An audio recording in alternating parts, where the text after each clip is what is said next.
So this comes from an experience of that in North Carolina a long time ago. And so I'm trying to define this new word. It's called blismo. Reader of poems, friend of words, maker of meanings, please lean in close. I need your help because I want to add blismo to the annals of the English language. First, to say it, know that the I is short, almost an eh, and the S is hard, like the first Z in blizzard, but warm like bourbon.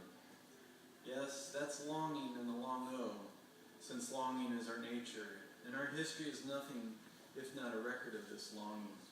Or is it a history of despair, brought on by a history of desires? Whatever, the O expands like eternity, though it's common knowledge, every circle breaks. Maybe breaks is too simple a word.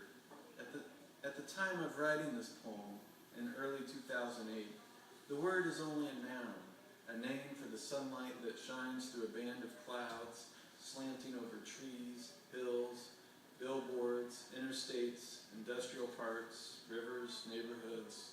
The clouds illuminating the sunlight, reminding us of its presence. I'm not sure what accounts for the blismo effect, but the word should be used to create a sense of illumination, an explosion of light that you can see only with some distance, because the word stems from a wonder-begotten joy looking back on a long stretch of melancholy. Sure, my wife and I were just playing a game when I uttered the two syllables and its definition in the car on Interstate 40, west of Chapel Hill, back in '99, before we were married. But I didn't begin to understand the two sounds until one dusk in '02, no blismo anywhere, and I was alone in the car, returning from Asheville, the sky an empty room littered with clouds like wadded paper. The kind of room I half expected to return to.